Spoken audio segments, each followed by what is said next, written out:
श्री कृष्ण गोविंद हरे मुरारी, हे नाथ नारायण वासुदेवा।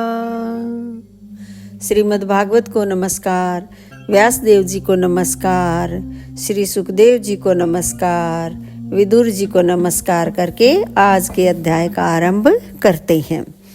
राजा रहुगण ने कहा, भगवान मैं आपको नमस्कार करता हूँ। आपने जगत का उद्धार करने के लिए ही यह देह धारण की है।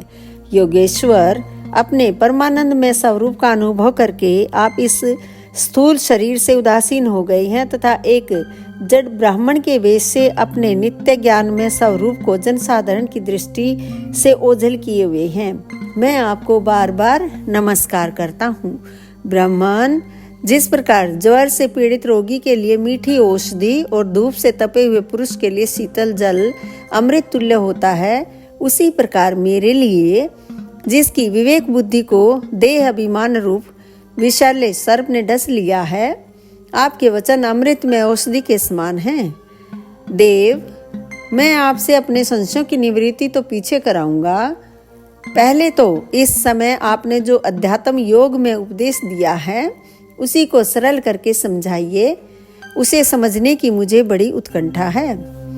योगेश्वर, आपने जो यह कहा कि भार उठाने की क्रिया तथा उससे जो श्रम रूप फल होता है, वे दोनों ही प्रत्यक्ष होने पर भी केवल व्यवहार मूल के ही हैं, वास्तव में सत्य नहीं है।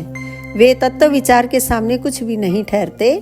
सो इस विषय में मेरा मन चक्कर खा रहा है। आपके इस कथन का मर्म मेरी समझ में नहीं आ रहा है। जड़ भरत ने कहा, पृथ्वी पते, यह देह पृथ्वी का विकार है। पाषाण आदि से इसका क्या भेद है? जब यह किसी कारण से पृथ्वी पर चढ़ने लगता है तब इसके भारवाही आदि नाम पड़ जाते हैं।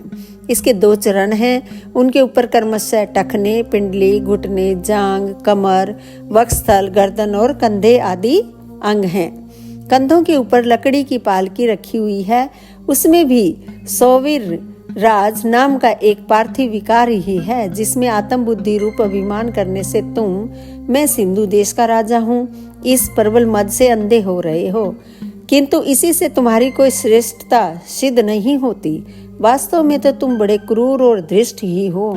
तुमने इन बेचारे दीन दुखिया कहारों को बेगार में पकड़कर पालकी में जोत रखा है और फिर महापुरुषों की सभा में बढ़ बढ़ कर बातें बनाते हो कि मैं लोगों की रक्षा करने वाला हूँ। यह तुम्हें शोभा नहीं देता। हम देखते हैं कि संपूर्ण चराचर भूत सर्वदा पृथ्वी से ही उत्पन्न होते हैं और पृथ्वी में ही लीन होते हैं। अतः उनके क्रिया भेद के कारण जो अलग अलग नाम पड़ गए हैं, बताओ तो उनके सिवा व्यवहार का और क्या मूल है?